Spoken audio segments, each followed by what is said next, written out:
Well, both of the presumptive nominees are stepping up their outreach with black voters ahead of tonight's debate.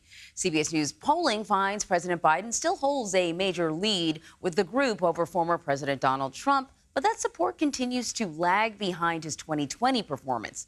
The lag isn't stopping the Trump campaign, though, as it deploys several high-profile black surrogates, including Congressman Byron Donalds of Florida and Wesley Hunt of Texas, to talk with black voters. They held a Congress Cognac and Cigars event last night. President Trump is doing extraordinarily well, especially compared to past Republican presidents in the black community.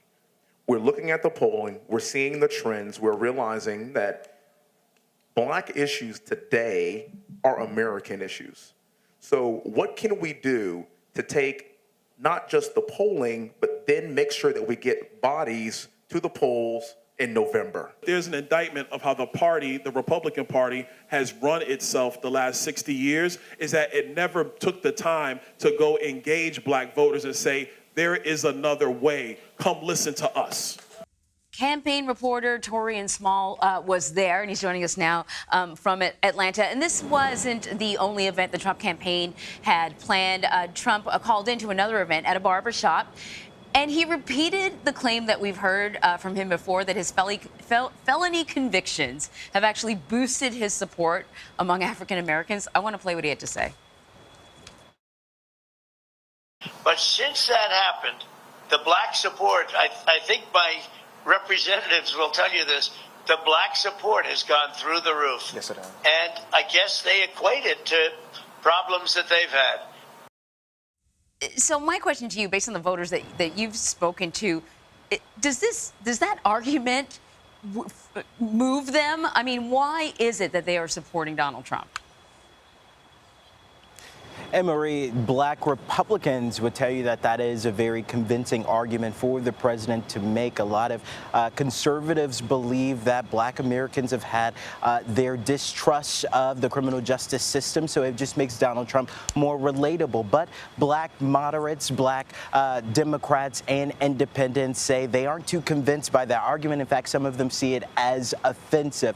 I do want to talk about these events, these outreach events that the Trump campaign has been putting on, like you said, spearheaded by black Trump surrogates, and they're making this convincing or case that Donald Trump has been better for the lives of black Americans compared to Joe Biden. I spoke with Wesley Hunt, who was one of the panelists at the Cigars event, and he told me that his PAC, his Political Action Committee, is actually rolling out a $120,000 ad buy in crucial battleground states during the debate, targeting Joe Biden's racial insensitivity and missteps in the past, saying that if they want to make the case, talking about Democrats, if they want to make the case that Donald Trump is a racist, then they want to give it right back to the party as well. Well, it sounds like the Biden campaign has been kind of making the same argument about the quality of life. The vice president has been out and about, particularly in Atlanta, talking about the improvements to small black businesses, unemployment, all those sort of things. What do voters say they want to hear from the Biden campaign that will give them the same level of enthusiasm they displayed for him during the last election? Well, Anne-Marie, as you know, this isn't my first time in Georgia, and nearly every time I'm here talking to voters, especially black voters, they're looking for tangibles. Those on the fence say that they don't want to hear about these, broad, nebulous ideas that the campaign has talked about as this is being a stake or what's at stake democracy. They want to know how Biden is impacting their wallet. Some of those kitchen table topics that many families talk about and many Americans talk about, but would directly impact the black community. Taurean, always great talking to you. Thank you.